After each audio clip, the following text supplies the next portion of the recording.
എപ്പോഴും സുരക്ഷിതമായി സമ്പാദ്യം വളർത്താൻ ആഗ്രഹിക്കുന്നവരാണ് കൂടുതൽ ആളുകളും. രാജ്യത്ത് കുറഞ്ഞ പലിശയും ബാങ്കുകളുടെ സ്ഥിര നിക്ഷേപങ്ങൾക്കും മികച്ച പ്രതികരണം ലഭിക്കുന്നതിന് പിന്നിലെ പ്രധാന കാരണവും ഇതാണ്.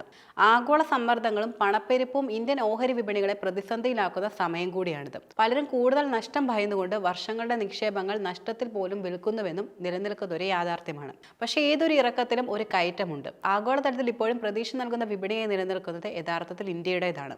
ആഗോള തിരുത്തലുകൾ കണക്കിലെടുത്ത് നോക്കിയാൽ ഇന്ത്യൻ വിപണിയുടെ നഷ്ടം ശരിക്കും ചെറുതാണ്. ദീർഘകാല ലക്ഷ്യങ്ങൾ ഉള്ളവർക്ക് നിക്ഷേപം നടത്താൻ ഏറ്റവും മികച്ച സമയം ഇതാണെന്നും വിദഗ്ധർ വെളിപ്പെടുത്തുന്നുണ്ട്.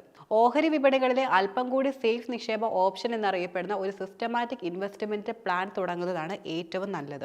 ഇത് ബാങ്കുകളുടെ മറ്റ് ആവർത്തന നിക്ഷേപങ്ങൾക്കും സമാനമായിട്ടാണ് ഉള്ളത്. വെറും 8,000 രൂപ നിക്ഷേപിച്ച് ഏതാനും വർഷങ്ങൾക്കുള്ളിൽ ഏകദേശം 33 ലക്ഷം രൂപയുടെ ഒരു വലിയ ഫണ്ട് സൃഷ്ടിക്കാൻ താല്പര്യമുണ്ടെങ്കിൽ അതിനുള്ള കണക്ക് മനസ്സിലാക്കണം. മാത്രമല്ല, നിങ്ങൾ തിരഞ്ഞെടുക്കുന്ന ഫണ്ട് ഇവിടെ വളരെ പ്രധാനമാണ്. മുൻകാല പ്രകടനങ്ങൾ മാത്രം നോക്കി ഫണ്ടുകൾ തിരഞ്ഞെടുക്കുന്നത് ഒരിക്കലും ബുദ്ധിപരമായ കാര്യവുമല്ല.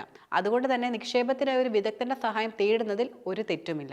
SIP എന്നത് ആവർത്തന നിക്ഷേപങ്ങൾ പോലെയാണ്. അതിനാൽ കൃത്യമായ ഇടവേളകളിൽ നിക്ഷേപം എത്തേണ്ടതുണ്ട്. വിപണികളിൽ അനുകൂലമാണെങ്കിലും പ്രതികൂലമാണെങ്കിലും ഈ നിക്ഷേപം ഒരിക്കലും മുടക്കരുത്. 33 ലക്ഷം രൂപയാണ് നിങ്ങളുടെ ലക്ഷ്യമെങ്കിൽ അതിവേഗം ഈ ലക്ഷ്യം കൈവരിക്കാൻ നിങ്ങൾ എല്ലാ മാസവും 8,000 രൂപ വീതം നിക്ഷേപിക്കണം.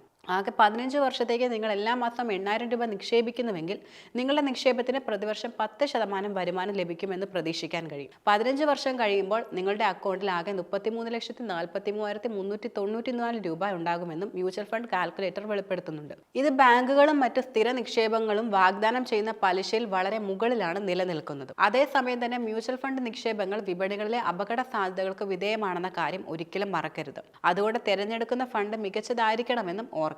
കൃത്യമായ ഇടവേളകളിൽ നിങ്ങളുടെ ഫണ്ടിന്റെ പ്രകടനം വിലയിരുത്തേണ്ടതും വളരെയധികം ആവശ്യമാണ്. അതിനാൽ തന്നെ ആവശ്യമെങ്കിൽ വേണ്ട ക്രമീകരണങ്ങളും നടത്തുക. ഇതിന് തീർച്ചയായും വിദഗ്ധരുടെ ഉപദേശം സ്വീകരിക്കുകയും വേണം.